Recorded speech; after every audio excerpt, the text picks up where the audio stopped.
Quincy started life as a cute, curious, and very loving blue monster. I love you. But she was always a little bit different. She wasn't good at athletics. She only had a few close friends. And she was never invited to many parties, even though she wanted to be.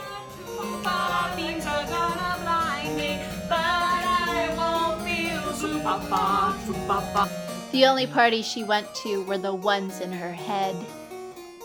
Quincy was a clinical introvert who preferred to stay home and watch TV with a bag of popcorn, snuggle with her favorite bunny, or spend all day in the library, roaming the stacks and reading classic and obscure books that no one cares about. The one thing Quincy was really good at was academics. She was naturally very curious and loved learning new things, even though the workload sometimes drove her a little crazy.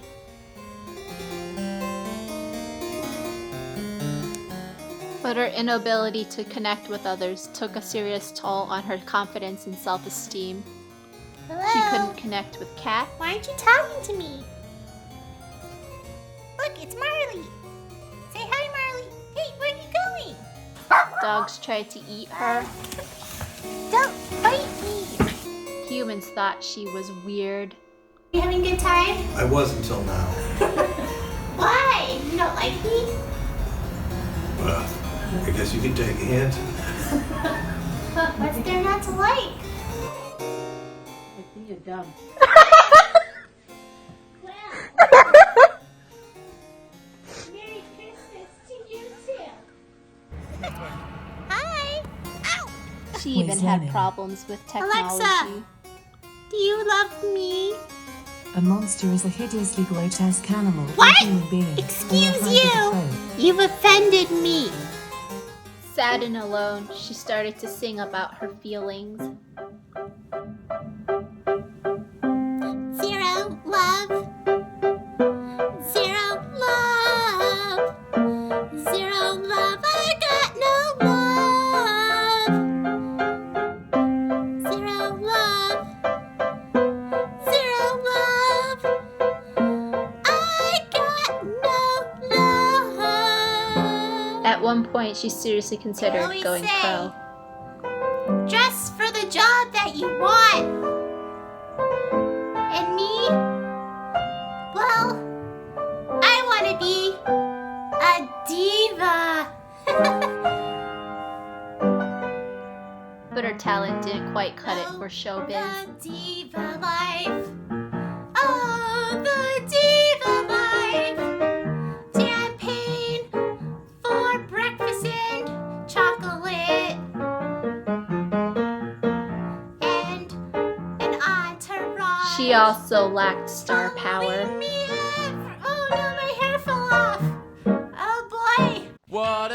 With her dreams crushed, Quincy became very depressed, and she started to eat the entire house and stay in bed all day. I don't want to get out of bed.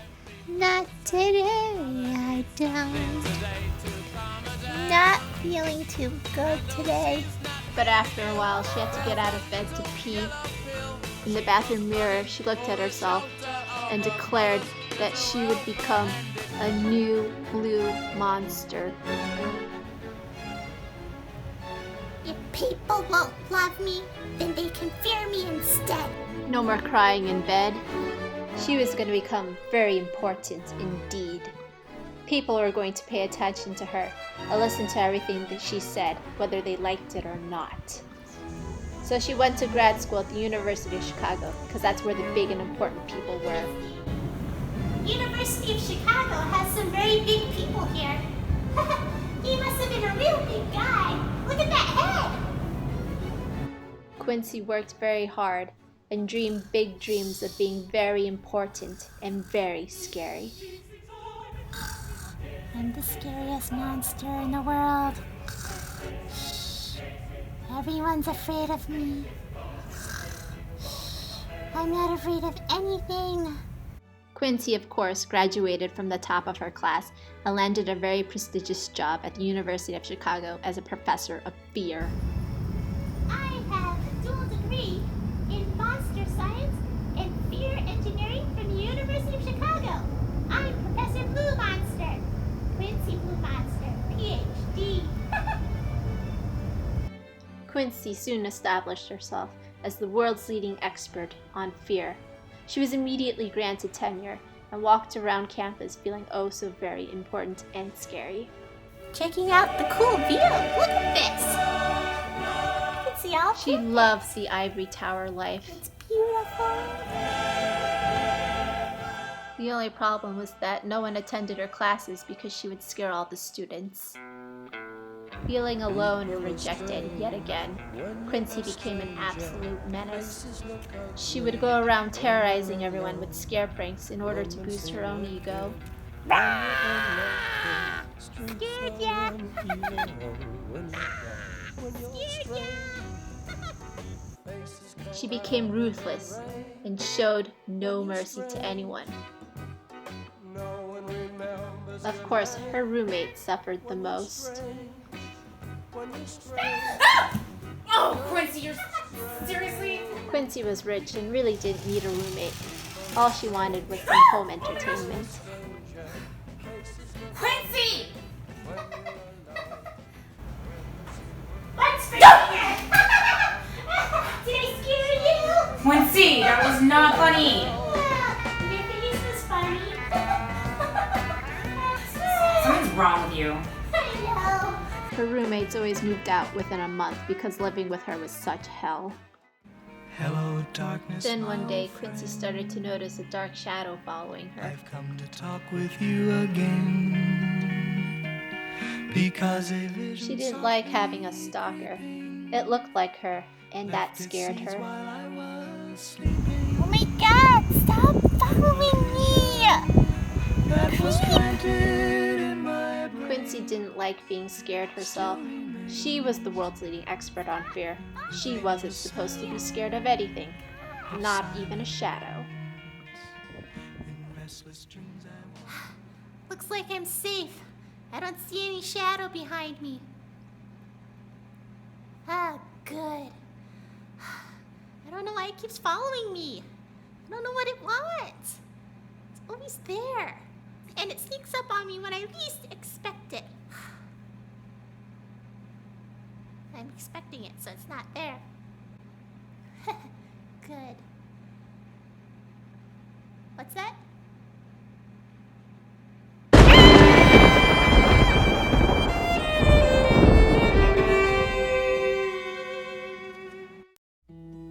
Quincy thought she could escape her shadow by taking a one-year sabbatical in San Francisco. Are you Flowers. going to Scarborough? Beautiful and happy. Ah! Stop following me! Stop it, Shadow! But it followed her there too. It even followed her into the shower. Ah! Get away! I'm taking a shower! What's wrong with you? The more Quincy tried to push her shadow away, the bigger it got, until it got so big she couldn't take it anymore.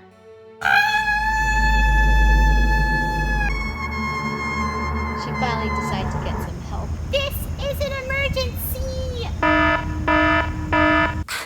I don't know what it wants, Doc. It just keeps following me everywhere and creeping me out. At first, the help seemed most unhelpful. And how does that make you feel, Quincy? It makes me feel crazy. I don't know what it wants. Well, have you ever tried asking it? What? That's stupid. Shadows don't have any vocal cords. Well, there are many different ways to communicate other than your voice, Quincy. Well, maybe you have a point there. So this time, instead of running away or pushing it away, she decided to confront her own shadow. Her shadow's response was most unexpected. Why don't you love me? Quincy began to realize that the shadow wasn't very scary at all. It was just sad. In fact, it was her sadness, repressed for many, many years. It was her own anger for not being loved or being able to love herself unconditionally. It was her own vulnerability and weakness, which she had tried to hide from the world by being the world's leading expert on fear. But also hidden in Quincy's shadow were some very positive qualities as well. So what do I do? Everyone has a shadow. Can't get rid of it. Might as well acknowledge it and accept it. What does that even mean? Find things in your shadow that you've rejected in yourself and unconsciously project it onto your shadow. Just say, I accept those things in myself that I don't like, and I acknowledge it, and, well, that doesn't make me a bad person. It just makes me whole. Then take them back. Integrate them back into your personality. I just want people to like me. Well, let's think about it this way.